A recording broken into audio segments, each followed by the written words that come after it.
خاص طور پر قلبی ذکر کرنے والوں کے متعلق یہ روایات ہیں.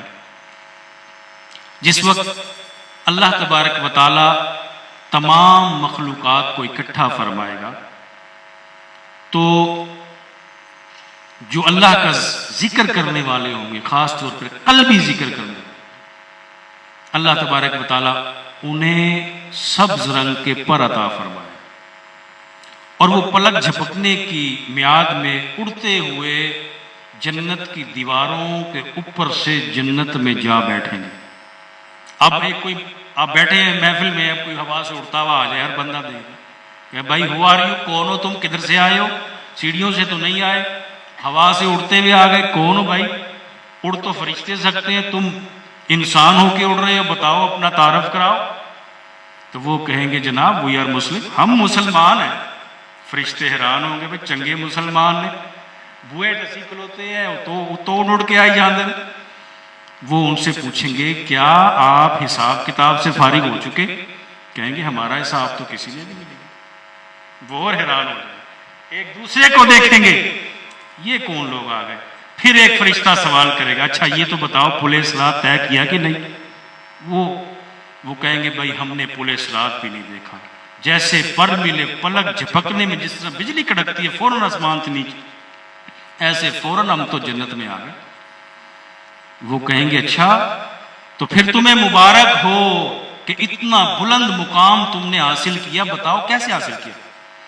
وہ کہیں گے ہم اللہ کی عبادت بغیر ریاکاری کے خفیہ کیا کرتے تھے. ایک تو اس کا معنی یہ ہے کہ وہ ریاکاری سے بچتے ہوں گے، کوئی عمل بھی کرتے خالص اللہ کی رضا کے لیے کرتے. لیکن جو معنی بزرگوں نے ہمیں بتایا کہ وہ کثرت سے ذکر خفی کرتے تھے، خفیہ ذکر کرتے تھے، تو اللہ تبارک و تعالیٰ نے خفیہ طریقے سے انہیں جنت میں پہنچا.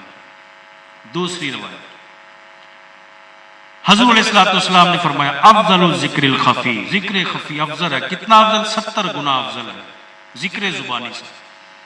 اور مزید فرمایا کہ یہ وہ ذکر ہے جو کرامن کاتبین، یہ جو ہمارے نام اعمال لکھنے والے فرشتے ہوتے ہیں کرامن کاتبین کہا جاتا ہے، یہ بھی اس ذکر کو سن نہیں سکتے، صرف جب وہ بندہ اللہ کا ذکر کرتا ہے تو یہ اللہ کا اور اس بندے کا معاملہ ہوتا ہے.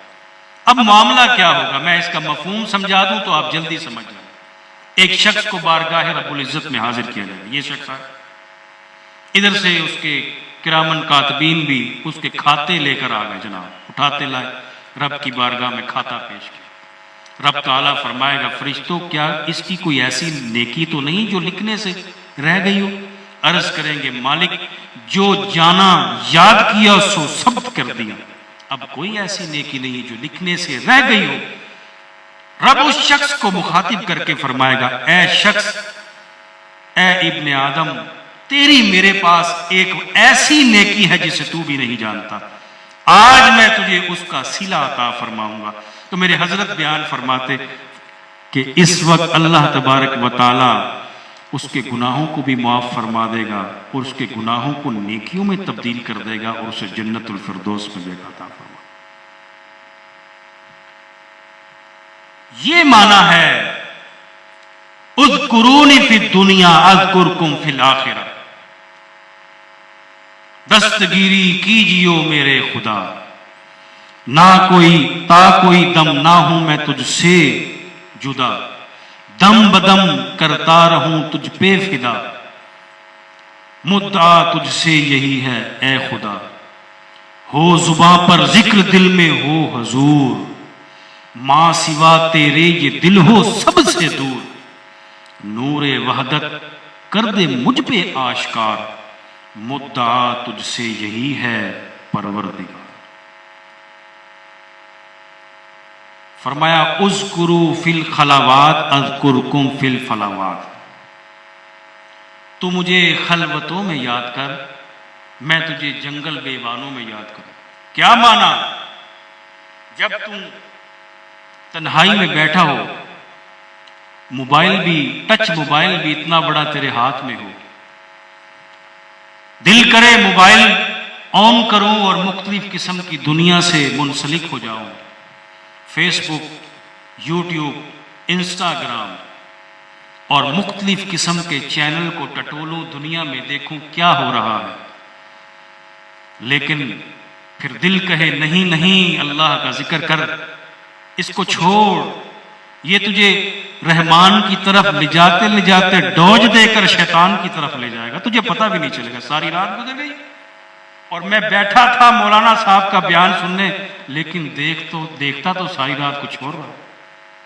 پھر وہ اسے چھوڑ دے، اللہ کے ذکر میں لگ جائے تو خالق فرما رہا ہے پھر تو جب کسی جنگل اور بیابان میں پھنسا ہوگا، اس وقت میں تجھے اپنی یاد سے اس پریشانی سے نجات عطا فرماؤں۔ وہ کیسے؟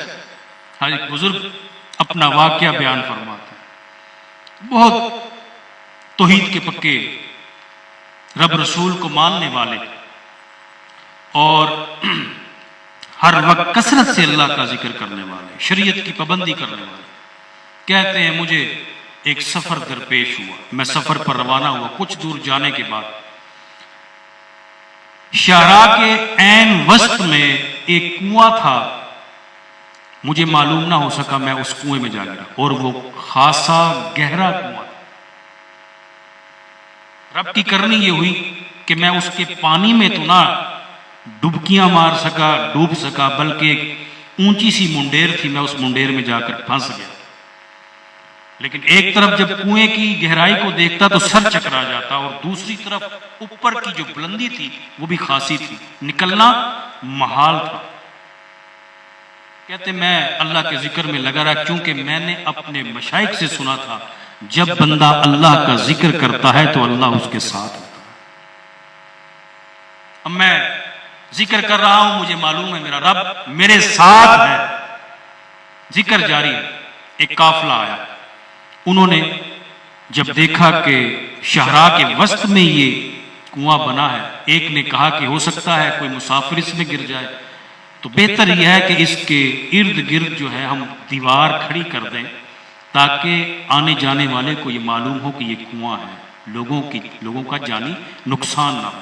انہوں نے وہاں پر ایک منڈیر سی بنا دی، چھوٹی سی دیوار کھڑی کی اور اس کے اوپر چھپڑ ڈال کے اس کی چھت بھی بنا دی۔ بزرگ کہتے ہیں میرے دل میں خوف تو پیدا ہوا کہ جناب چھت بھی ڈل گئی اور میں نے ان سے مدد بھی نہ مانگی، کہ جب رب میرے ساتھ ہے تو پھر میں ان سے کیوں مدد مانگوں۔ آج دیکھتے ہیں رب کی رحمت کیسے مجھ پر جلوہ فگن ہوتی، کیسے سایہ فگن ہوتی۔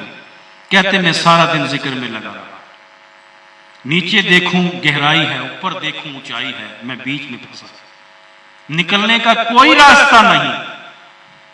رات کا دوسرا پہر ہے، میں نے دیکھا کہ اوپر سے چھت جیسے کہ ہٹا دی گئی، ان کلی کانوں کو توڑ کے پیچھے کر دیا گیا، اور جب میں نے غور سے دیکھا تو ایک اژدہا کی شکل کا بہت بڑا جانور تھا، مہیب جانور۔